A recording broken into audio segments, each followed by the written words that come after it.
Pessoal, você que faz raciocínio analítico e quantitativo, o capítulo 1 fala sobre os princípios da estatística, é a parte mais teórica propriamente dita. E tem uma parte que fala sobre a distribuição de frequências, tá? Para você entender melhor isso, eu selecionei aqui uma questão para montar sobre distribuição de frequências, tá? Então eu queria que você acompanhasse aqui a leitura, certo? Para entender o que nós vamos fazer. Então observe aqui a leitura, ó. As informações apresentadas na tabela a seguir referem-se à produção de laranjas obtida por um grupo de 40 produtores. Organize-as em uma tabela com intervalo de classes e obtenha a frequência absoluta e relativa. Se quiser. A câmera uma fica falando para mim, ó, faz assim, faz assado. Eu não estou entendendo nada que ela está falando, tá? Vamos lá. Pega o pincel, daí você pode ir rabiscando isso. O professor sou eu, não é você. Deixa que eu faço. Vai. Pessoal, quando eu falo em frequência absoluta, grave o seguinte.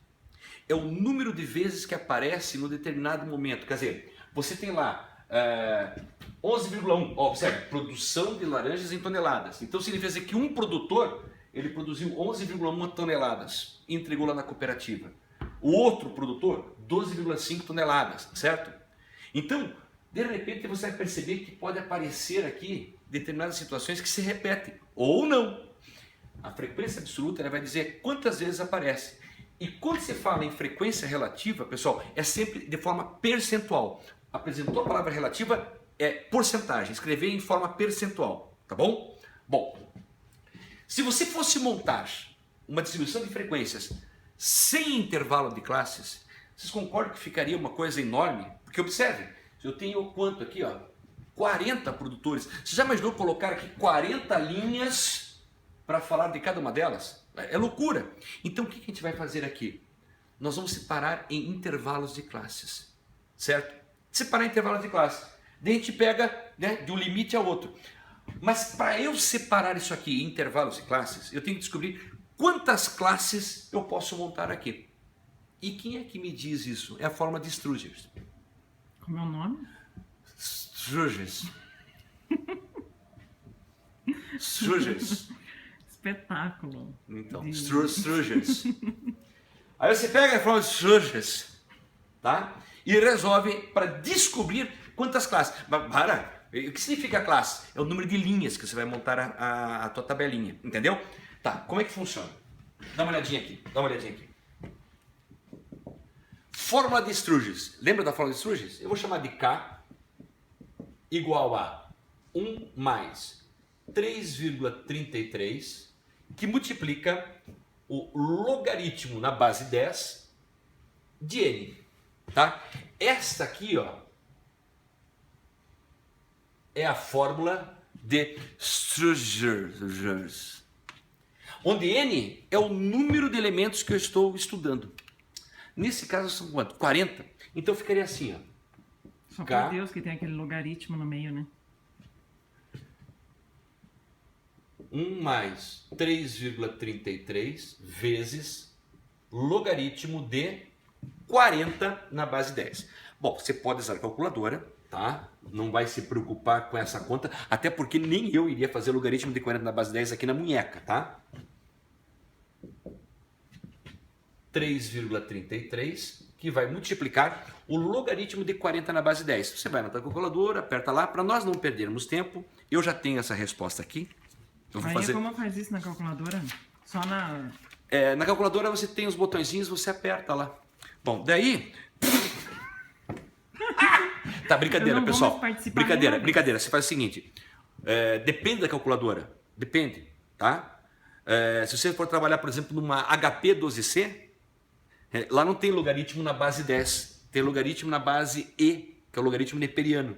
Aí você tem que fazer mudança de base. Mas nas calculadoras científicas, tem logaritmo na base 10. Aí é simples, você aperta lá, 40, logaritmo, ele vai te dar o valor. Naquela do Word aparece? Não sei. Word, desculpe, não, do Windows aparece? Possivelmente, mas não sei te dizer. Bom, mas o logaritmo de 40 na base 10, isso aqui vai dar o seguinte, 1,6021. Bom, da matemática básica, 1 mais 3,33 vezes esse valor. Quem que tem prioridade? A adição ou a multiplicação? Multiplicação. Pessoal, a câmera woman não precisa estar respondendo, entendeu? Eu tô perguntando para vocês e ela fica respondendo. É doida. Não, você não se sentir sozinho. Tá. Então primeiro você vai fazer essa multiplicação, né? Que vai dar a seguinte resposta. Já somando com 1 aqui, tá? 6,33. Bom, aí fica aquela dúvida cruel. O K é justamente o número de classes, ou seja, o número de linhas. Aí você fica perguntando, e agora? Eu vou pegar 6,33 linhas, até porque não existe. Ou você pega 6 linhas, ou você pega 5 linhas, ou você pega 7 linhas. De preferência, pegue um número de linhas onde consiga abranger, vira para cá a câmera, todos esses elementos, tá? Então você pode diminuir para 6 ou aumentar para 7. Bom, eu vou fazer o seguinte. Eu vou arredondar para 6. Como está próximo aqui, eu vou dizer que meu K vale 6. Mas nesse caso é melhor usar a ideia da regra de arredondamento? Você até pode usar a regra de arredondamento, mas alguns livros, autores, eles não utilizam muito isso. Não utilizam. Eles arredondam para 6, arredondam para mais, para 7, tá? Na verdade é o seguinte, vai variar de acordo com o que você vai utilizar na amplitude da amostra. Amplitude da amostra? Não lembro o que é isso. Também. É o seguinte. Para você fazer a amplitude da amostra, vou chamar de amplitude da amostra, AA. Tá filmando aqui? Tô filmando, tudinho. Basta você pegar o valor máximo e subtrair do valor mínimo.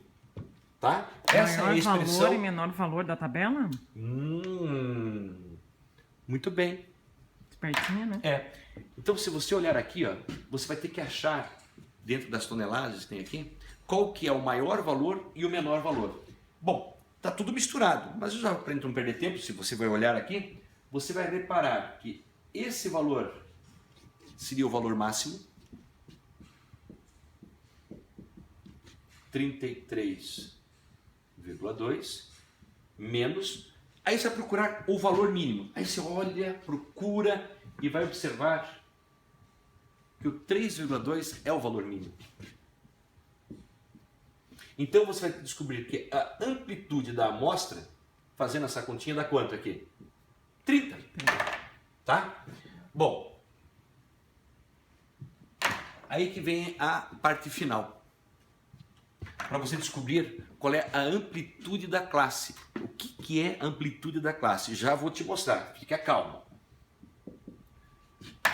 Eu vou chamar a amplitude da classe de H, tá?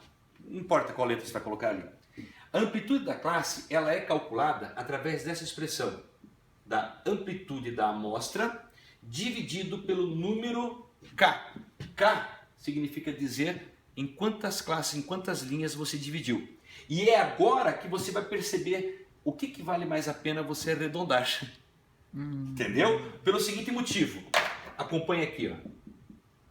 Na hora que você vai calcular a amplitude da classe, a amplitude da amostra deu quanto? 30. Pensa um pouquinho comigo. Se você quisesse arredondar para 7, não ficaria 30 divididos por 7 e dá exato? Não. Aí fica meio estranho, né? Você deve ter que arredondar depois. Então, eu vou pegar 6, porque eu sei que 30 divididos por 6 dá quanto? 5. Então, daqui você tira que a amplitude de cada classe vai ser 5. Bara, sempre vai dar exato essa conta? Não. Aí você arredonda, para ficar mais fácil de enxergar. Legal. Depois de feito tudo isso, como é que você vai montar a tua tabela de distribuição de classes? Então, vamos lá. Primeiramente, você vai colocar aqui